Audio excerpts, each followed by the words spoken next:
знаете дека се реализира трите тениски игралишта, значи едно дупло и едно посебно. Имавме ветено скейт парк за најмладите, знаете дека во рекордно време го завршивме, се разбира со подршка на нашите пријатели од Бимилк, кои што нели ни помогнаа финансиски. Завршивме неколку други игралишта, поголеми и помали во повеќе средини. Во изградбата сега знаете мултинаменско игралиште во основното училиште и во повеќе училишта, така што оваа програма за спортот динамички ќе ја тераме. Но знам дека кога зборуваме за спортот, главно како да лепди едно наметнато, потребно и со право прашање, тоа е фудбалскиот стадион во Битола.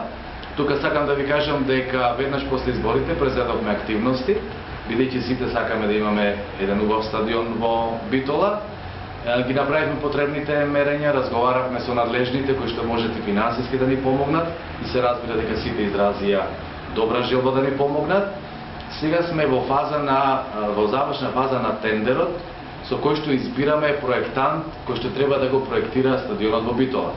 Јас сум убеден дека до крајот на мандатот на оваа локална самоуправа најмалку ќе направиме уште една многу модерна современа трибина, каде што ќе предвидиме простор пред облекувални тушкабини и така натаму за спортистите, за фудбалерите.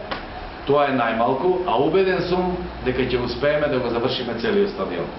Значи, како и во сите проекти, имаме подршка од повеќе аспекти. Овој пат подршката пред се ќе биде финансиска и ќе ни биде потребна финансиска подршка, затоа што тоа не е мала инвестиција. Но убеден сум дека тоа ќе биде на голема радост и на фудбалерите, и на сите спортисти, на сите наши граѓани кои што го сакаат спортот и се разбира на навивачите и навивачката група.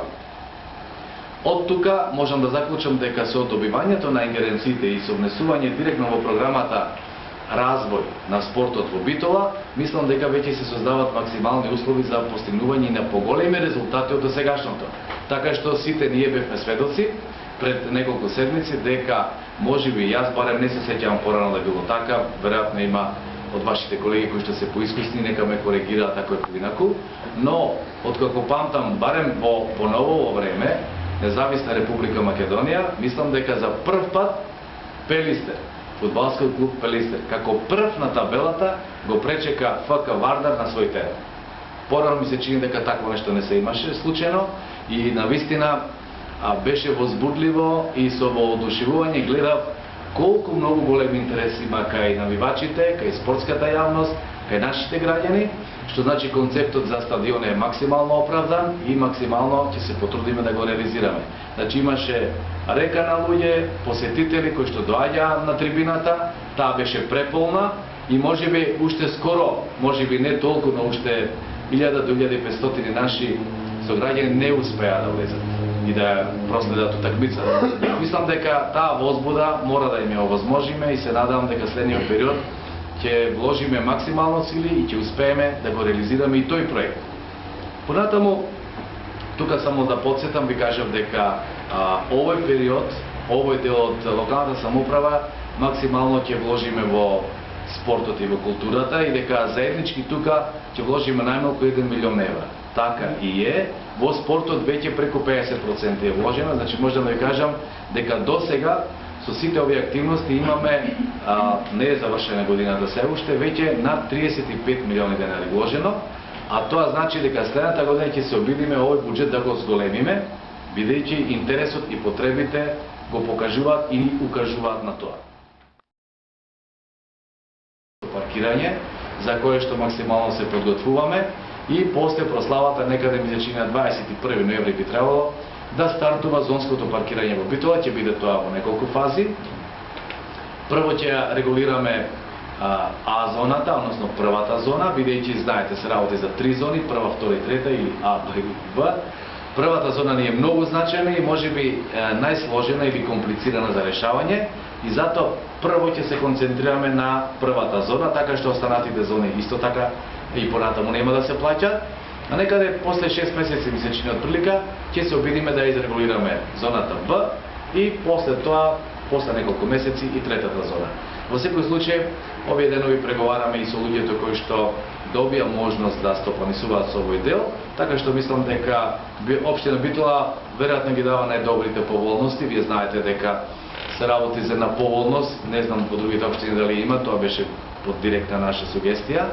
Првите 15 минути во зона А да бидат бесплатни за секој корисник, кој што за тие 15 минути може да заврши некаква работа во централното градско подрачје.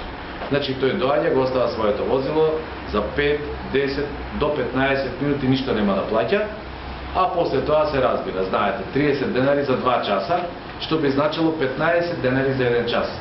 Мислам дека е исклучителна поволност, доколку не сака повторно да плаќа повеќе третиот час, тогаш е должен да го премести своето возило на друго место и таму од почеток важат истите правила, значи 30 денари за 2 часа, односно повторно за следните 2 часа со преместено возило може да помини со 15 денари од час. Мислам дека таква цена нема нигде. Колку што се информиравме, беа 30 денари од час, 25 денари од час и слично, меѓутоа за 15 денари навистина немаше такво нешто.